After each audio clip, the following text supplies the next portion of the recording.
अस्सलाम वालेकुम, कैसे हैं आप सब। उम्मीद करती हूँ बिल्कुल ठीक होंगे। सॉरी, सबसे पहले मैं बहुत ज़्यादा लेट आई हूँ और वीडियो आपके लिए लेट पोस्ट कर रही हूँ। माज़रत, बहुत सारे काम थे, बहुत सारी चीज़ें चल रही थी और नहीं टाइम मिला। लेकिन ये है कि अब आ गई हूँ तो अब आपको कुछ अच्छा दिखा के जाऊँगी। तो आज हमने स्टार्ट किया है एक ब्लू ड्रेस के ऊपर मेकओवर और नया लुक। तो चले देखते हैं कैसे करते हैं हम ये। अच्छा, अभी मैंने इनके फेस पे ओरिएंटल दी है, इसको अच्छी तरह से मैं ब्लेंड करने लगी हूँ ताकि जितने भी पोर्स हैं वो सब फिल हो जाएं और इसके बाद फिर हम लिक्विड फाउंडेशन यूज़ करेंगे। अच्छा, जो कंसीलर मैंने लगाया है, इससे पहले मैंने इनकी स्किन पे मैंने प्राइमर वगैरह पहले लगा लिया था और 10 से 15 मिनट छोड़ दिया था ताकि स्किन थोड़ी सेटल हो जाए, क्योंकि गर्मियाँ हैं और बहुत ज़्यादा स्वेटिंग हो रही होती है। तो जेल प्राइमर मैंने यूज़ किया था इसके अलावा मेबलिन का। इसके अलावा फिर उसको 10 से 15 मिनट हम लोगों ने छोड़ा है, फिर उसके बाद स्टार्ट किया। अच्छा, अब कंसीलर अच्छी तरह से स्किन में अब्जॉर्ब हो गया। अब इसके बाद हम थोड़ा सा लिक्विड बेस यूज़ करेंगे और उसको अंडर आइज़ और नोज़ के इर्द गिर्द। और ये वाला नंबर मैं दे रही हूँ इनको 29, जो कि इनकी स्किन टोन से मैच करता हुआ है। एकदम से फेयर टोन पे नहीं जाएंगे। कंसीलर के बाद भी हम लोग थोड़ा सा डार्क शेड ही यूज़ कर रहे हैं। इसको अच्छी तरह ब्लेंड करेंगे और फिर उसके बाद हम 1 स्टेप अप करेंगे टोन को और फिर हमारी बेस तैयार हो जाएगी। बहुत ज़्यादा भरी हुई बेस नहीं दे रही मैं, लेयर्स नहीं करनी है। आप जितना कम बेस यूज़ करेंगे उतना ज़्यादा अच्छा आपका फ्लॉलेस लुक आएगा और देर तक रहेगा। बहुत ज़्यादा बेस बना लेते हैं हम लोग, बहुत ज़्यादा लेयर्स कर लेते हैं एक के बाद एक फेयर टोन करने के चक्कर में। तो वो क्या होता है कि थोड़े टाइम बाद जब हम बात कर रहे होते हैं, स्माइल कर रहे होते हैं, तो हमारी जो बेस है वो क्रैक होना शुरू हो जाती है और अच्छे सी लाइंस नज़र आना शुरू हो जाती हैं हमारी स्किन पे। तो वो सही नहीं रहता। तो जितनी कम आप प्रोडक्ट लगाएंगे और उसको अच्छे से ब्लेंडिंग करेंगे तो उतना ही ज़्यादा आपका फ्लॉलेस रिजल्ट आएगा। देखें, इसी में इनका फेस जो है वो ऑलरेडी सेट हो चुका है, हमें और ज़्यादा बेस करने की ज़रूरत नहीं है।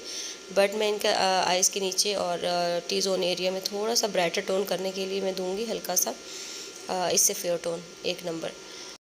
अच्छा, मेरी क्लाइंट का जो कलर है उस हिसाब से मेरी बेस यहाँ तक ओके हो गई है। कंसीलर के बाद मैंने फेस सेट का 29 नंबर यूज़ किया है और उसको ब्लेंड करने के बाद मुझे अच्छी कवरेज मिल गई और जो मुझे टोन चाहिए थे वो बन गई। तो मैं इसके बाद एक टोन अप नहीं जा रही हूँ, लेकिन अगर आपको लगे कि आपको इससे ज़्यादा मज़ीद फेयर पे जाना है तो फेस सेट का 21 नंबर या फिर आप एमली में 2 नंबर यूज़ कर सकते हैं, ठीक है।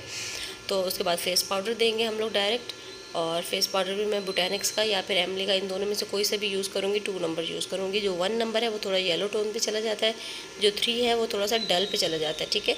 जो इसका 2 नंबर है वो थोड़ा सा पिंकिश और नेचुरल टोन है, तो मैं वो वाला पिक कर रही हूँ और उसको मैं अच्छी तरह से टैप टैप करके पूरे फेस पे फिक्स कर रही हूँ ताकि हमारी जो बेस नीचे बनी हुई है वो भी अच्छी तरह से डिपॉजिट हो जाएगी, फिक्स हो जाएगी स्किन में, और हमारा जो फेस पाउडर है वो भी अच्छी तरह से बैठ जाएगा। और एक्स्ट्रा नहीं लगाना है, बहुत ज़्यादा भर भर के नहीं लगाना है आपने, मतलब जितना नीड है उतनी ही लगानी है। एक्स्ट्रा आप प्रोडक्ट्स लगा तो देते हैं, लेकिन जब ब्लेंडिंग करने पे आते हैं फिर आपसे हैंडल नहीं होता, तो क्या होता है कि जगह जगह पैचेस पड़ जाते हैं। अगर आप अच्छे से हैंडल कर सकते हैं तो फिर ही आप बहुत ज़्यादा प्रोडक्ट लगाएं उसको, ताकि आप बाद में ब्लेंड भी कर सकें।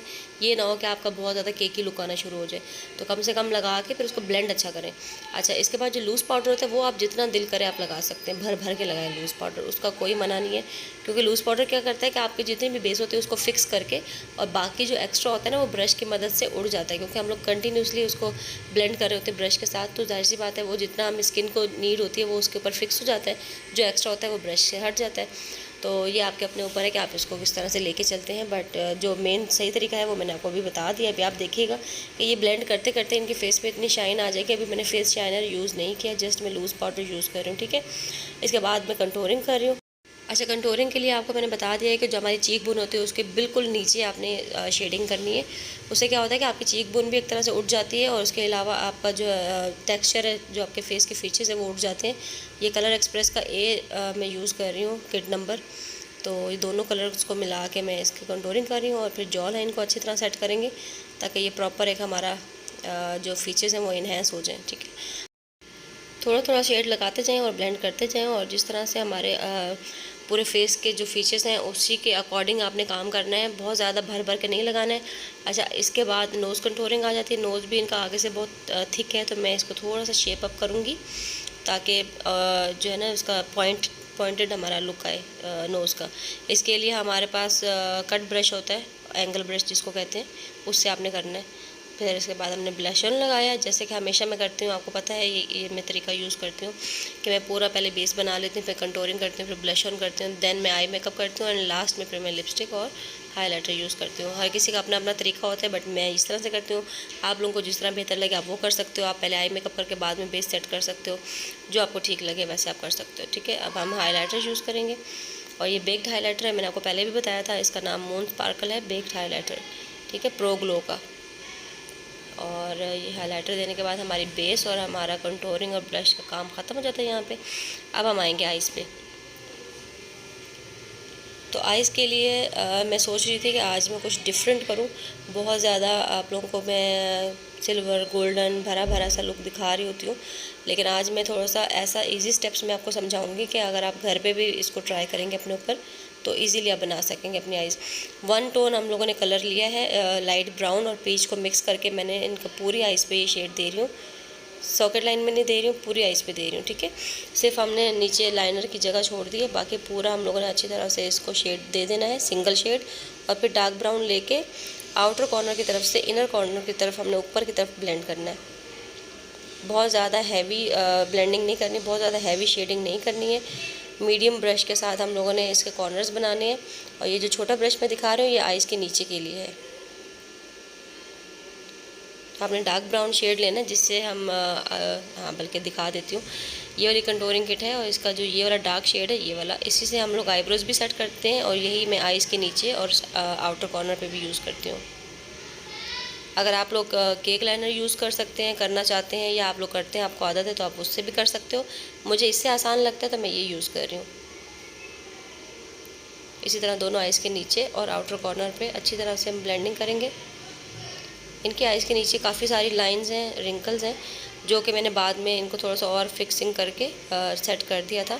लेकिन किसी किसी स्किन पे ऐसा होता है कि जैसे एजिंग स्किन होती है तो उसमें बहुत ज़्यादा फाइन लाइंस होती हैं, और हम जितनी भी उसकी फ्लॉलेस बेस बना लें या जितना भी हम उस पर मेहनत कर लें, वो जो लाइंस नेचुरली होती हैं वो नहीं जाती हैं। तो कोशिश ये करते हैं कि हम लोग उसको फिक्सर लगा के उसको थोड़ा सेट कर लें, लेकिन फिर भी वो जो नेचुरली, ज़ाहिर सी बात है, आपके एक क्रीज पड़ी हुई है उसको हम फिल नहीं कर सकते हैं। ठीक है, तो वो आपको मेकअप में शेडिंग के थ्रू जो है थोड़ा सा हाइड करनी पड़ती है। जैसे आप डार्क ब्राउन शेड लगाएंगे तो आप देखिएगा कि ये उसके बाद लाइंस नज़र नहीं आएंगी। तो ब्लश ऑन थोड़ा सा दोबारा रिफ़्रेश किया, क्योंकि पिक्चर्स में सॉरी वीडियो में थोड़ा लाइट नज़र आ रहा है, और मैं चाह रही हूँ कि आपको अच्छा सा फ्रेश सा लुक दिखाऊं। सामने देखने से तो बहुत ज़्यादा नज़र आ रहा था, लेकिन वीडियो में बहुत लाइट नज़र आता है। तो ये वही कंटूरिंग किट नंबर इसकी है 404 है, क्रिस्टीन की किट नंबर। इसी से मैं आईब्रो सेट करती हूँ इसको वेट करके, और यही मैंने आइज़ पे भी लगाया है, आउटर कॉर्नर पे और इनर कॉर्नर पे।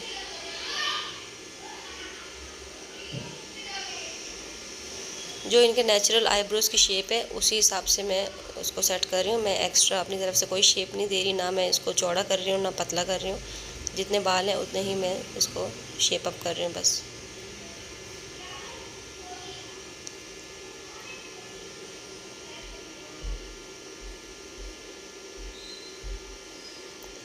और अब मैं करूँगी लैशेज़ अप्लाई। अच्छा, मेकअप से पहले लैशेज़ अप्लाई करने से हमें ये फ़ायदा होता है कि हमारी जो लैशेज़ हैं वो डायरेक्ट स्किन के ऊपर अप्लाई होती हैं, और आप कोई भी शेड लगाते हो, ग्लिटर लगाते हो या आई बेस लगाते हो, तो वो जो प्रोडक्ट लग जाता है हमारी स्किन पे, देन उसके ऊपर हम लैशेज़ लगाते हैं तो उसका बहुत ज़्यादा ये होता है कि उतरने का ख़तरा रहता है, साइड कॉर्नर से निकल जाता है, क्योंकि वो डायरेक्ट स्किन के ऊपर नहीं लगा हुआ होता। तो इससे ये फ़ायदा होता है कि अगर आप डायरेक्ट स्किन के ऊपर जब अप्लाई कर देंगे तो स्किन के साथ इसकी स्टिकनेस जो है ना वो अच्छी तरह से फिक्स हो जाती है, सही से चिपक जाती है ग्लू, और फिर वो डिस्टर्ब नहीं करती आप जितना भी ऊपर मेकअप लगाएं कुछ करें। लेकिन मेकअप कंप्लीट करने के बाद कुछ लोग जो लैशेस लगाते हैं तो फिर उनको ये कंप्लेन रहती है कि हमारी जो लैश है वो जल्दी उतर गई, या इनर कॉर्नर से हट गई, या आउटर कॉर्नर से हट गई। एक तो ये रीज़न होता है, और दूसरा रीज़न ये होता है कि आपके आँख में मुसलसल अगर पानी आता रहेगा और आप उसको साफ़ कर रहे हो तो पानी लगने से भी आपकी जो लैशेस के कॉर्नर्स हैं ना वो हट जाते हैं। तो इस चीज़ का ध्यान रखना है आपने कि पानी नहीं आना चाहिए मेकअप करते हुए, और अगर आ रहा है तो उसको पहले ड्राई कर लें, उसके बाद आप लैशेस को फिक्स करें। तो यहाँ पे हमारी लैशेस फिक्स हो गई हैं, थोड़ा ड्राई हो जाए फिर हम करते हैं। अब अंदर हम आइज़ के लगाएंगे वाइट पेंसिल।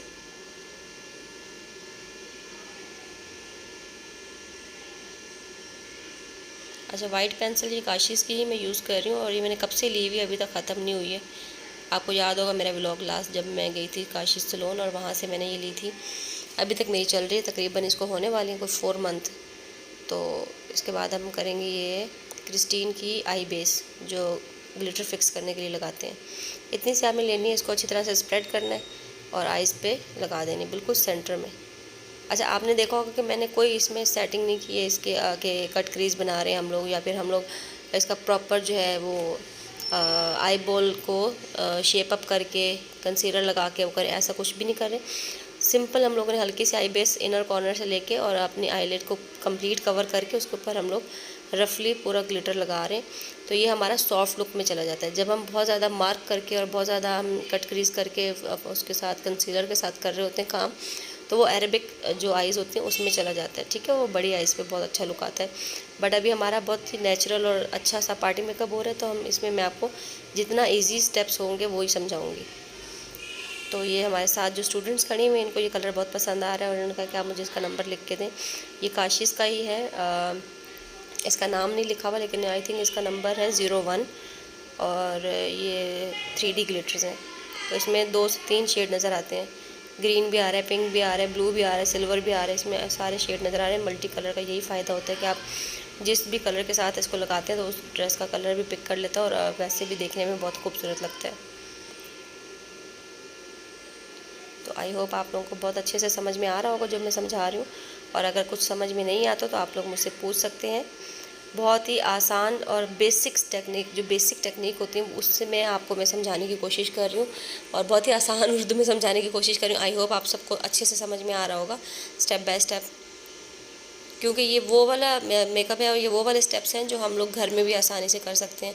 अगर आप बहुत ज़्यादा प्रोफेशनल और बहुत ज़्यादा ट्रिक्स की तरफ चले जाते हैं तो उसमें क्या होता है कि डिटेलिंग इतनी ज़्यादा हो जाती है कि जो देखने वाला होता है वो थोड़ा कंफ्यूज हो जाता है कि भाई मैं इस तरह से करूँ या उस तरह से। ये तो ये भी बता रही हैं, वो भी बता रही हैं, क्या क्या समझा रही हैं, तो बंदा कन्फ्यूज़ हो जाता है। इसीलिए मैं बहुत ही सिंपल वे में आपको समझा रही हूँ। और अब हम लोगों ने 2 इसमें लिप ग्लॉसेस सेलेक्ट किए थे। एक ये बहुत ही ज़्यादा shocking pink, hot pink colour है, कैंडी पिंक जिसको कहते हैं, और इसके ऊपर एक बहुत ज़्यादा soft pink, T pink type का है और जो है एमली का, ये बोटेनिक्स का है, वो एमली का है। दोनों के शेड भी दिखा रही हूँ, नंबर भी दिखा रही हूँ। इन दोनों को मिक्स करके जो शेड बनेगा ना वो आप देखिएगा तो बहुत ही हसीन लगेगा। अगर तो आप किसी शादी में जा रहे हैं, इवेंट में जा रहे हैं और बहुत आपका मतलब रात की पार्टी है, तो उसमें आप इतना ज़्यादा हैवी कलर लगा सकते हैं, रिच कलर लगा सकते हैं। लेकिन अगर आपकी थोड़ा इस तरह की गैदरिंग है कि बहुत ज़्यादा लाउड नहीं दिखाना है आपने, तो उसको आप सेम इसी शेड को इसी की फैमिली में जो दूसरे शेड हैं जैसे टी पिंक टाइप, उससे मर्ज करके इसका एक बहुत अच्छा सॉफ्ट सा पिंक कलर क्रिएट कर सकते हैं।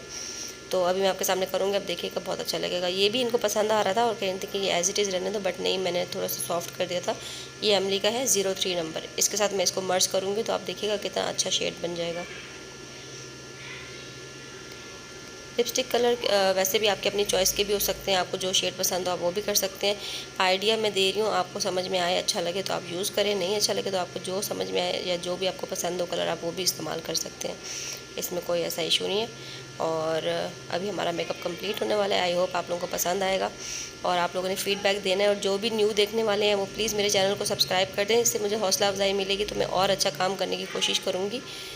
आप लोगों के फीडबैक से हमें बहुत ज़्यादा सपोर्ट मिलती है, हौसला मिलता है और हमें लगता है कि हम कुछ अच्छा कर रहे हैं। तो ज़रूर आपने कमेंट भी करना है, लाइक भी करना है और मेरे चैनल को सब्सक्राइब भी करना है। और हो सके तो ये वीडियो आगे भी शेयर कर दीजिएगा, ताकि बहुत सारे ऐसे लोग हैं जो नहीं चैनल पे पहुंच सकते, तो किसी और फॉर्म पे देखना चाहें तो वो ज़रूर देख सकें। फेसबुक, इंस्टा और अपने व्हाट्सएप ग्रुप्स वगैरह में आप शेयर कर सकते हैं, ताकि ज़्यादा से ज़्यादा लोगों तक ये इन्फॉर्मेशन पहुंचे और वो भी इस तरह से कर सकें काम। और ये बिल्कुल बेसिक मैंने आपको बताया है, इसमें कोई एडवांस मैं नहीं बता रही हूँ। मेकअप जो समझ ना आए, आपको कलर्स भी नज़र आ रहे हैं, आपको टेक्निक भी समझ में आ रही है, दिखने में अच्छा भी लग रहा है, और आई होप आप लोगों को अच्छे से समझ भी आ गया होगा। तो इंशाल्लाह फिर नेक्स्ट वीडियो में मुलाकात होती है। तब तक के लिए मुझे इजाज़त दीजिए और दुआओं में याद रखिएगा, अपना बहुत सारा ख्याल रखिएगा और मेरे चैनल को सब्सक्राइब कर दीजिएगा। Thank you so much. ये है हमारा कंप्लीट लुक, आई होप अच्छा लगा होगा आपको। और इसके साथ ही मैं नेक्स्ट वीडियो में मिलूँगी आपको। नेक्स्ट हमारा मेकअप है बहुत ही सिंपल, बहुत ही subtle, without glitters, brown makeup होगा। उसके अंदर हम आई लाइनर के ऊपर ग्लिटर लाइनर का यूज़ बताएंगे। तो हमारे साथ रहना है आपने और नेक्स्ट वीडियो भी देखनी, और बेल आइकन दबा दीजिएगा ताकि आप तक नोटिफिकेशन पहुंच जाए और आप कोई भी वीडियो मिस ना करें, ठीक है। तो इसके साथ ही हमें दीजिए इजाज़त। अल्लाह हाफ़िज़, थैंक्स फॉर वॉचिंग।